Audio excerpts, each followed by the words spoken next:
Under state and federal law, employers are required to comply with wage, overtime, break time, and other employee classification requirements.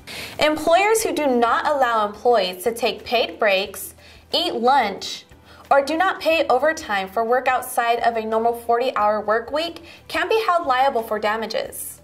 Let's talk briefly about exempt and non-exempt classifications. Exempt and non-exempt status refers to an employee's eligibility for overtime pay and certain other legal rights. This status is determined based on applicable law and such factors as the nature of the employee's work, duties and responsibilities, and level and form of compensation. Non-exempt employees are typically paid by the hour for each hour they work in a paid period and receive overtime pay in accordance with applicable overtime rules. Exempt employees are generally paid a salary intended to compensate fully for all hours worked each week.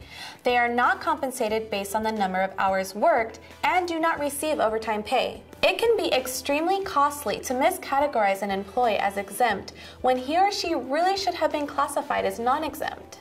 And now, more than ever, the federal government and many states are cracking down on employee misclassification. Now, contractors and freelancers may be asked to work a certain amount of time in the building, attend meetings, guarantee availability, or perform work full-time employees should be responsible for.